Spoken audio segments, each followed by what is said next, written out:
বলে আশ্বস্ত করতে চাই, এই অবৈধ সরকারের সময় শেষ হয়ে আসছে। এখন যে সরকার, দামি সরকার এই দেশের ক্ষমতার মসনদে অবৈধভাবে বসে আছে, সেই সরকারের পতন নিশ্চিত করার জন্য বাংলাদেশ জাতীয়তাবাদী ছাত্রদল অতীতের ন্যায় এখন ভবিষ্যতে আরো শক্তিশালী আন্দোলন গড়ে তুলবে। এবছরের 7 জানুয়ারি একটি ডামি নির্বাচন অনুষ্ঠিত হয়েছিল এবং ডামি নির্বাচনের মাধ্যমে একটি অগণতান্ত্রিক এবং অবৈধ সরকার এদেশের ক্ষমতায় বসে আছে। দীর্ঘ 7 মাস পরে 28 অক্টোবরের পরে এটি আমাদের দলের পক্ষ থেকে সব থেকে বড় সমাবেশ। আপনি জানেন, মে দিবসের প্রতি বছর বাংলাদেশ জাতীয়তাবাদী দলের বিভিন্ন অঙ্গ সহযোগী সংগঠন এই দিবসে শ্রমিক দলের সমাবেশকে সফল করে। আমরা যেটি বার্তা দিতে চাই সেটি হচ্ছে যে দামি নির্বাচনের মাধ্যমে এই সরকার অবৈধভাবে ক্ষমতায় বসে আছে, সেই সরকার অবৈধভাবে জনগণের ম্যান্ডেটের মাধ্যমে নির্বাচিত কোনো সরকার নয়। এটি পার্শ্ববর্তী একটি দেশের নির্বাচিত, তাদের সমর্থনের একটি সরকার।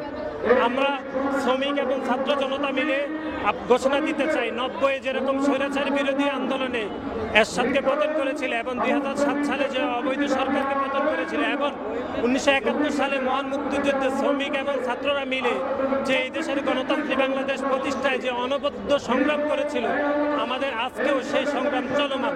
আমরা আপনাদেরকে এটুকু বলে আশ্বস্ত করতে চাই, এই অবৈধ সরকারের সময় শেষ হয়ে আসছে। এখন আমরা আন্দোলন সংগ্রামের মধ্যে রয়েছি, এই আন্দোলন সংগ্রাম চলমান আছে। ইনশাআল্লাহ আগামীতে ছাত্র জনতা এবং শ্রমিক এবং এদেশের মেহনতি মানুষের ঐক্যবদ্ধ আন্দোলনের মাধ্যমে এই সরকারের পতন নিশ্চিত হবে, সেটুকু আমরা আপনাকে আশ্বস্ত করতে চাই।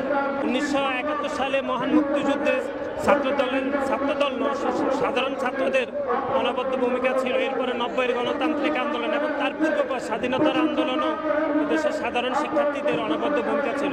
আমরা বিশ্বাস করি বাংলাদেশ জাতীয়তাবাদী দল যে আন্দোলন সংগ্রামের মধ্যে রয়েছে এবং এই দেশের অগণতি মানুষের আপসীন নেতা বিএনপির ভারপ্রাপ্ত চেয়ারম্যান দেশনায়ক জনাব তারেক রহমানের নেতৃত্বে যে আন্দোলন সংগ্রামের মধ্যে আমরা রয়েছি, সেই আন্দোলন সংগ্রামে বাংলাদেশ জাতীয়তাবাদী ছাত্রদল অতীতের মতো আগামীতেও ভ্যানগার্ড হয়ে কাজ করবে এবং সাধারণ শিক্ষার্থীদের অধিকারের আদায়ের প্রশ্নে বাংলাদেশ জাতীয়তাবাদী ছাত্রদলের যে 5 দশকের পথ চলা, সেটিকে আমরা আরো ত্বরান্বিত করতে চাই এবং আপনাকে আশ্বস্ত করতে চাই যে এখন যে সরকার, দামি সরকার এই দেশের ক্ষমতার মসনদে অবৈধভাবে বসে আছে, সেই সরকারের পতন নিশ্চিত করার জন্য বাংলাদেশ জাতীয়তাবাদী ছাত্রদল অতীতের ন্যায় এখন ভবিষ্যতে আরো শক্তিশালী আন্দোলন গড়ে তুলবে এবং সেই আন্দোলনে বাংলাদেশের সমস্ত আপামর জনতা এবং সাধারণ শিক্ষার্থীদেরকে এই আন্দোলনে শরিক হওয়ার আহ্বান জানাচ্ছি।